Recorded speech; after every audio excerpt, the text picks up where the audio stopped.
Welcome to Discussions with the Writer Fred, right here at Black Video News. And yeah, it's still hot here, San Antonio, Texas. When I just came into the studio, it was about 100 degrees. So that's what we expect here. That's what we expect in August and somewhat in September, but we learned to live with it. Today I have a very special show. We're going to be talking about redistricting, gerrymandering, and state legislatures. In the year 2010, the Republicans did a clean sweep in most states, most states, to take over control of the state legislatures. And so by the year 2020, when there was a new census, they were required to redraw the congressional districts according to population shifts. So that happened here in Texas. It also happened in Ohio. Both states have Republican-controlled legislatures. But the interesting thing about Ohio, when the Republican legislature and also the Ohio Redistricting Commission did their rezoning of districts, the Ohio Supreme Court, in a bipartisan 4-3 decision, struck down what they called the gerrymandered Ohio congressional districts. And one of the persons that I'm going to talk to today who was involved in that is Mr. Samuel Gresham Jr. From Columbus, Ohio, I believe. And Mr. Gresham Jr. is a former Columbus Urban League president. He's worked for the Common Cause Outreach Director. He's been Common Cause Outreach Director. Welcome to Discussions with the Writer Fred, Mr. Gresham. Thank you for having me. Yeah. Please. Before we begin, can you tell our viewers just a little bit more about your background, and then we'll get into what's happening in Ohio with the Supreme Court and the legislature? I've been a community activist over 40 years.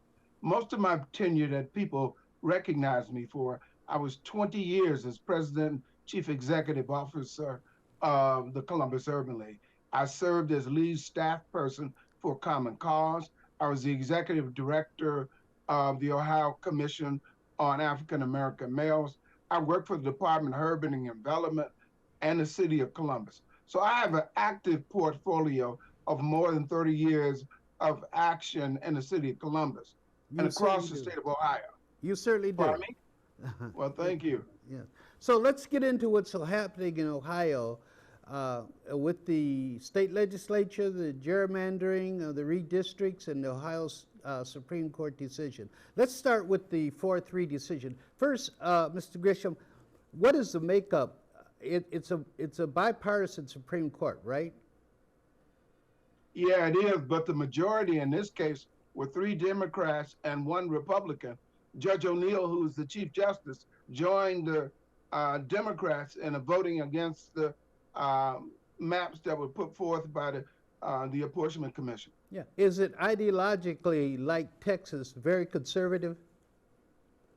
I call it lukewarm conservative. On certain issues, it's very conservative, and the community is very conservative. Are we talking about the Supreme Court or the community? The Supreme Court. I said it's lukewarm, and Okay. we have candidates running for office. Judge O'Neill, who joined the Democrats, her term is up, but there are 2 Democrats running for office who appear to have a good opportunity to take 1 or 2 of those seats. Yeah. So from that standpoint, the Republican-controlled legislature is still going to have to deal with a Democrat in the Supreme Court. Now, they overruled, or they sent back to be done again, the congressional districts, but it won't affect the midterm election because they won't get it done in time. But it probably will affect the 2024 election.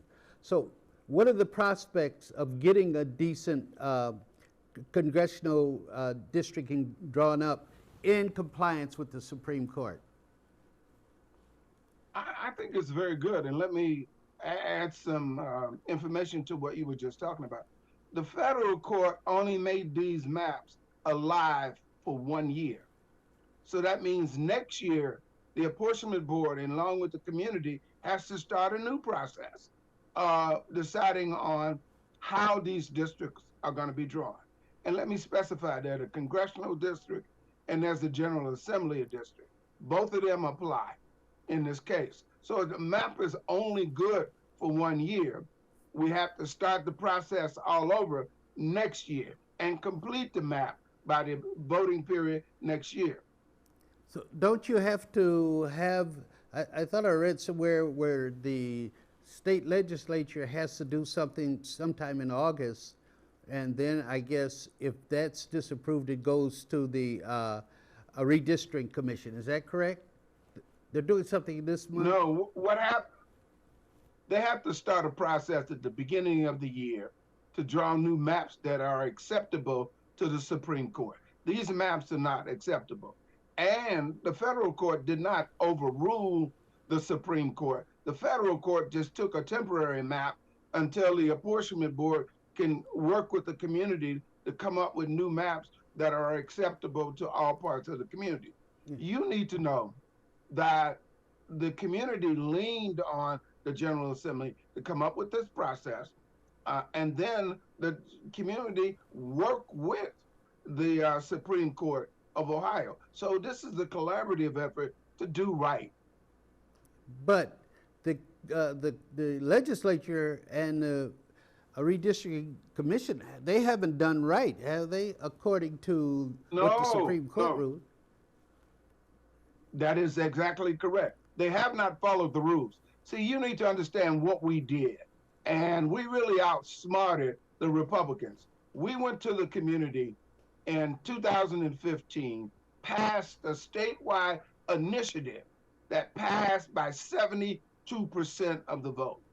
Then we went back and that covered congressional districts. Then we went back in 2018 and passed a citizen initiative that covered the General Assembly. That vote passed by 72% and passed in every county in Ohio. So now, what that says is we have the community behind us. And when we want to organize and bring people to the Supreme Court or to the General Assembly, we have a lot of statewide support. Groups like Common Cause, ACLU, League of Women Voters are part of our coalition. And anytime we want to have a major rally at the General Assembly, we do that. Now, we did this by setting the rules for this selection process. And to be honest with you, I didn't think they were going to follow the process. And they did not. They refused to follow the process.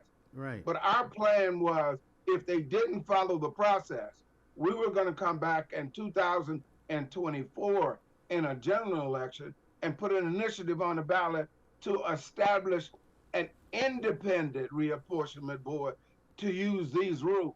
So the Republicans have been tricked and they have been boxed in because we wanted them to give us an ample enough material for a campaign to show the community that they would not follow the rules regardless.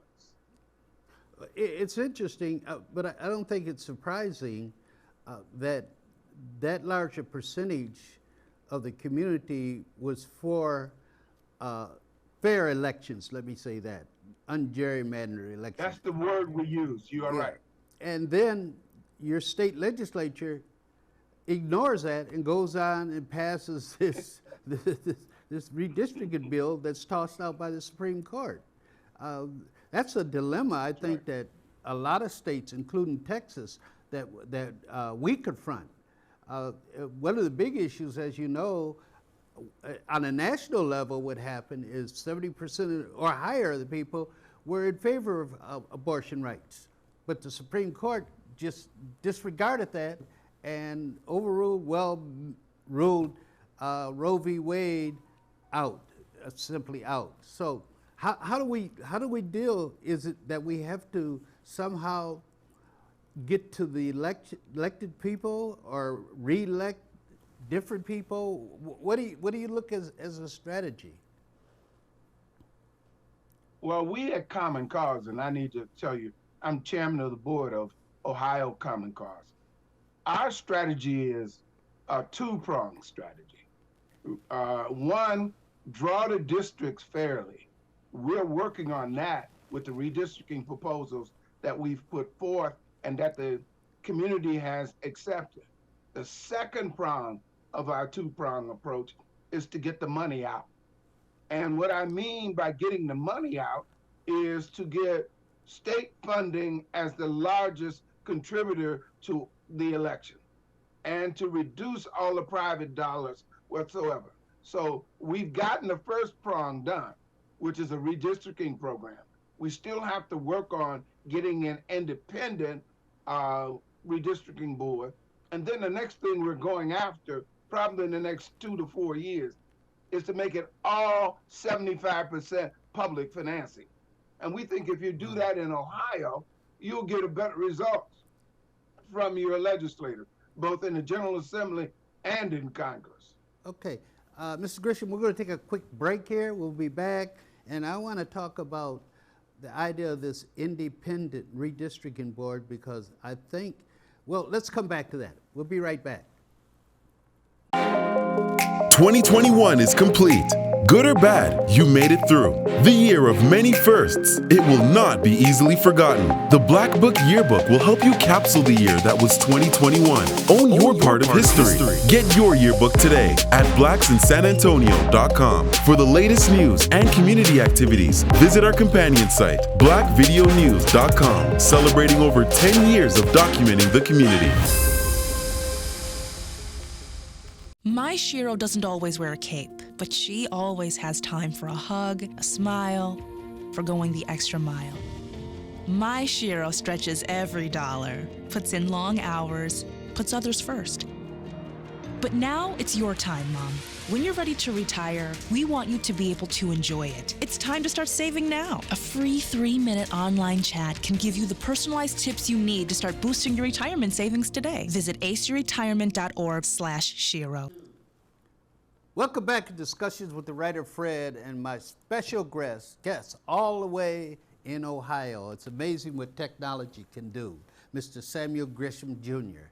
So, Mr. Gresham, let's get back to our discussion.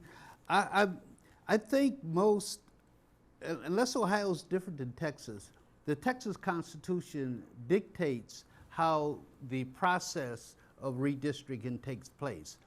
First, the legislature, if they can't get it done, it goes to the redistricting board.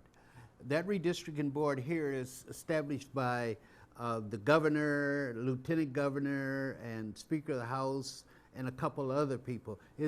And so it would take a constitutional amendment here in the state of Texas to change it to an independent board.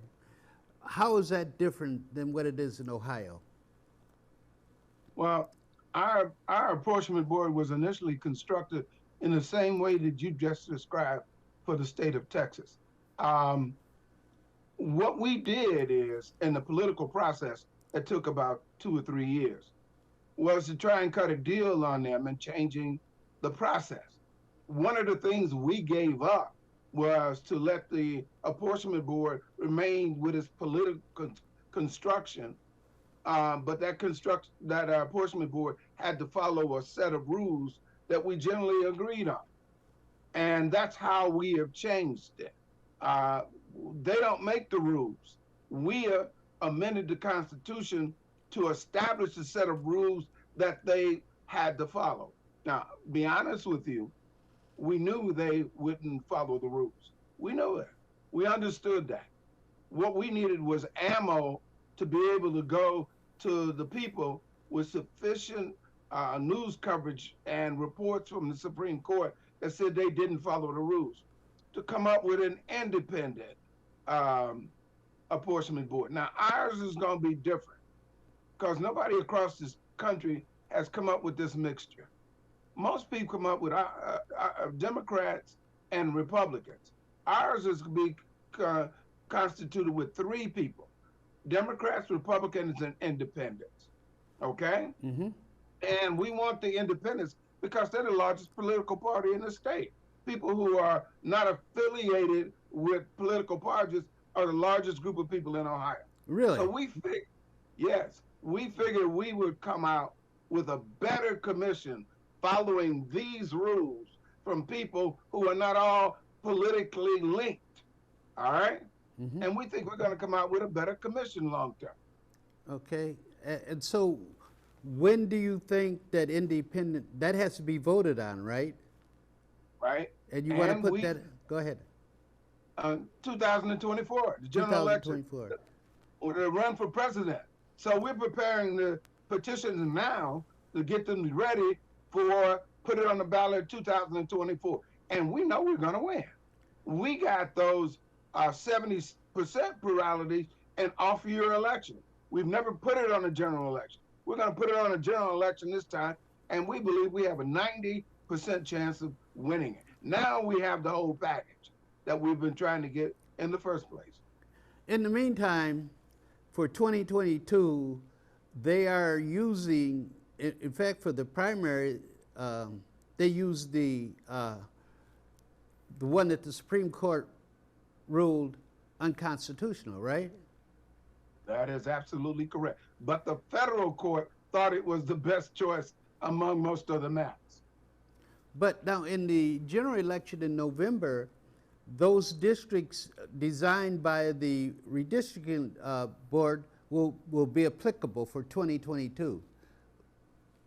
That is exactly correct. Unconstitutional districts drawn will be applied to the general assembly and the congressional election. Right. We're gonna emphasize that in our campaign. We had to do things illegally in order to get the job done. But it gives us now in 24 to get an independent commission. It gives us 2.5 years to market and campaign and get the petitions together.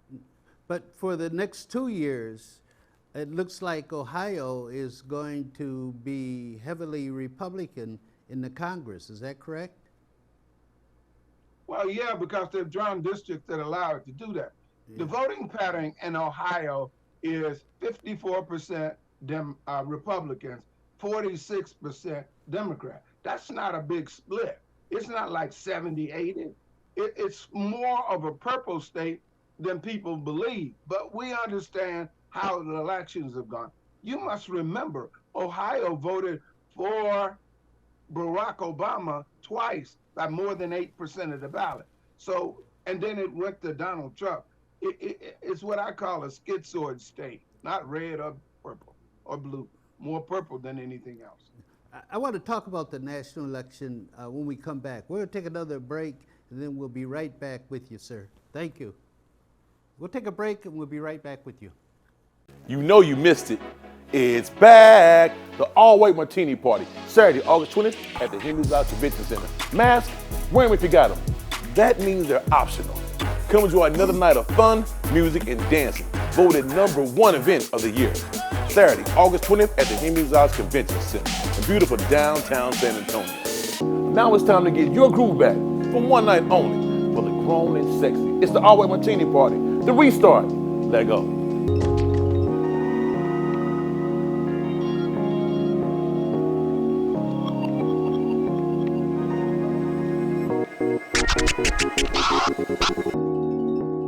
Veterans, when you're struggling, soon becomes later, becomes someday, becomes when.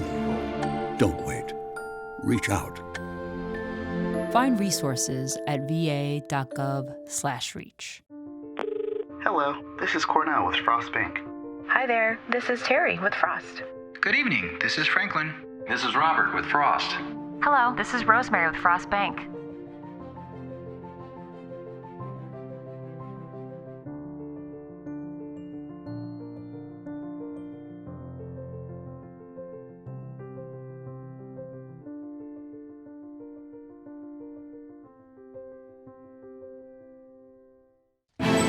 Nothing to do this week? Don't miss another event. Go to blacksinsanantonio.com for our event calendar. The home of the largest business directory in San Antonio with an African American focus. Sign up today for our weekly e-blast and text message alerts. Help us make this a better community.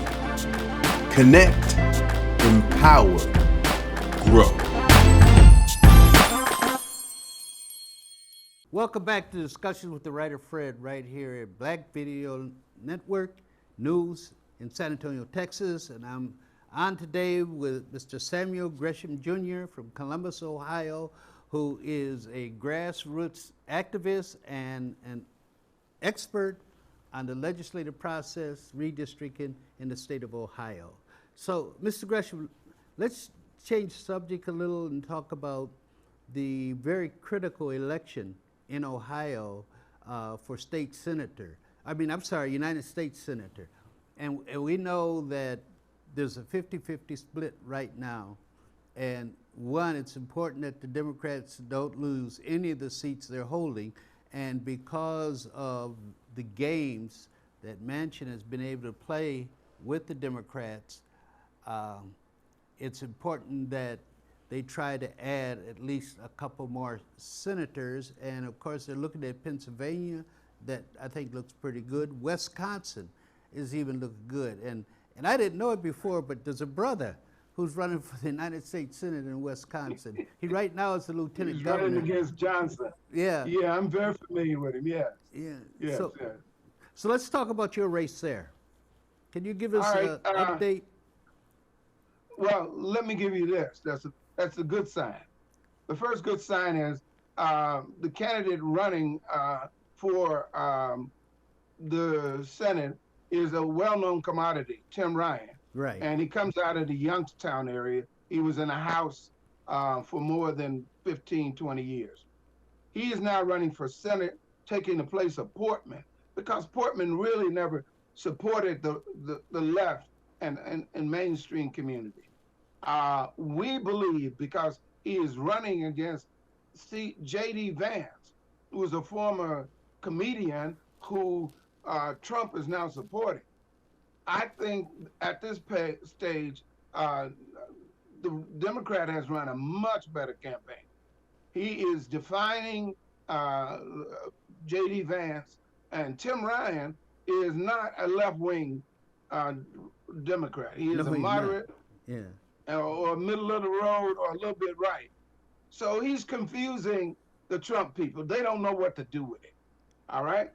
And we think he has a high probability to win.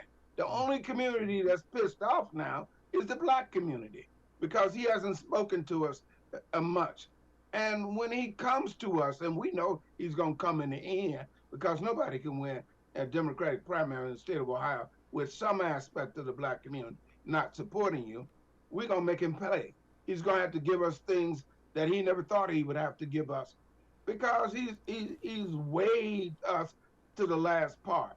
Now, that's a one-seat pickup, and I believe that's going to occur. I also believe in our neighbor state, Pennsylvania, the Senate over there, ours is not going to win. So if they just maintain the status quo and pick up these 2 new seats, they'll have a majority. Yeah, then if they can pick up Wisconsin, because I understand that guy over there is in a little trouble too, with some of the things he did in trying to get Trump illegally back into the presidency. You mentioned the Black community.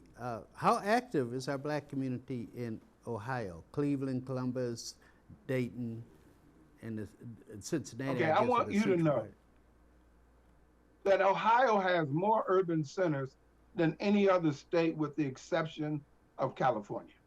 There's no state with more urban centers than Ohio. We have Youngstown, we have Cleveland, we have the Canton area, we have Dayton, we have Toledo, we have Columbus, we have Cincinnati. We have more urban communities in this state. So from a standpoint of the Democratic side, you can't win a primary without those 9 cities that I just talked about. And you can't win a general without those 9 cities on the Democratic part. So we have an opportunity. And in the past, we had a very strong fortress of leaders who controlled the state of Ohio, who were African Americans. That transition has occurred, and the new leadership has not exerted itself or come up with new plans. But I assure you, they're in the gestation stage. New leadership is growing out of Columbus. They're African American leaders who are doing things. Leadership comes out of Cleveland and Cincinnati. We're just caught in a transition year. If you come back to me 2 years from now and do this interview, I will guarantee you on a statewide basis, the organization and structure of the African American community will be much greater. Well, you got it. We will. But are they? You talk. I thought the primary was over in May, and that now for the. Which state are you talking about? Pennsylvania or Ohio? Ohio. I thought that Ryan and Vance were the two candidates. They moved it to August. August is the primary. Oh, does Ryan have any opposition? None. So it is going to be Ryan and so it seems to me that I don't know if we have a choice. I understand that a lot of Democrats are getting upset because the candidates in the Democratic Party don't give them the attention they think they deserve. But in Ohio, it would be a rough thing for you all to not go for Ryan and go for Vance. Is there any way that could happen? Yes. No, there's no way that can happen. What we're going to do is hold our nose, go in the polling place, and vote for him, and then work on him like a dog after that to make sure that he understands our policy needs and our desires. So that really creates a problem of knowing that he doesn't have to, and he's going to get the black vote, right? Well, no, he will. No, he doesn't have to. What we're going to prove to him is if he wins, we're going to show him the plurality that black people gave him and that he's not going to get a walk in the park. He didn't get a good candidate. He didn't get a good candidate this time. J.D. Vance is not a good candidate. If he gets a good candidate, he's going to need us even more. No, he ain't going to walk away from us. Okay. Yeah, I worked on Capitol Hill for years when Senator John Glenn and Metzenbaum were two really good liberal Democrats from Ohio. And I'm kind of surprised. What happened to Ohio? What happened? Population migration out. People leaving Ohio as the Rust Belt occurred, particularly up north around Lake County, Cuyahoga County, Toledo. When all those people left, they were liberal working people. Now, what we have left now is primarily an agrarian farm community that makes up a large part of Ohio. But the urban centers are growing again. Columbus is almost 1 million people now, and it's growing. Cleveland is not growing. Cincinnati is growing. Toledo's got some growth. Dayton is still stagnant, and Youngstown. So the corridor up the middle of Ohio is growing, but the wings of that corridor are not. So Youngstown is not growing. How's Akron? No. Akron growing? It's suffering too. It's not growing. Okay. No. I know Cleveland has always been, and I think Cleveland is one of the best kept secrets because I did some work up there years ago for Congressman Lou Stokes, and I found Cleveland a pretty nice city, you know, with a lot of nice restaurants and also entertainment there was pretty good. So what do you look? It is all of that. Go ahead, sir. It is all of that. Yeah. It is a beautiful city, but it's losing population. The only advantage that it has over other cities in the state is it has 3 professional teams. So people see it as a larger metropolitan area. Columbus's population is larger than Cleveland. Cleveland's population inside the borders of Cleveland is about 411,000 people. Inside the borders of Columbus is about 883,000. And if you go down to Cincinnati, it's about 600,000. See, because they have those professional teams, see them as bigger metros, but they're not. Would you call Cincinnati the most conservative city in the state? Large city. You know Ohio, don't you? Yeah. Yes, sir. It is the most conservative. It is across the street from Kentucky. You got You're right. the Ohio River down there, Yeah. and then you got Ohio on one side, you got Kentucky on one side, and then Indiana on the other side. So it's extremely, and then West Virginia on the east side. I know. So it is extremely conservative. Yes, yeah. sir. Yeah. So in closing, what do you look going to happen in our country as we move forward? We got this Trump section, then we got the more, I guess, regular Republicans, then we have the Democrats, and we have a split there too with the left-leaning progressive Democrats, and then, like you mentioned, Ryan, the more conservative. How are we going to bring this together and make a Congress that works? Do you have any ideas? Yes, sir. I have lots of ideas on that. Sam Gresham is never devoid of ideas.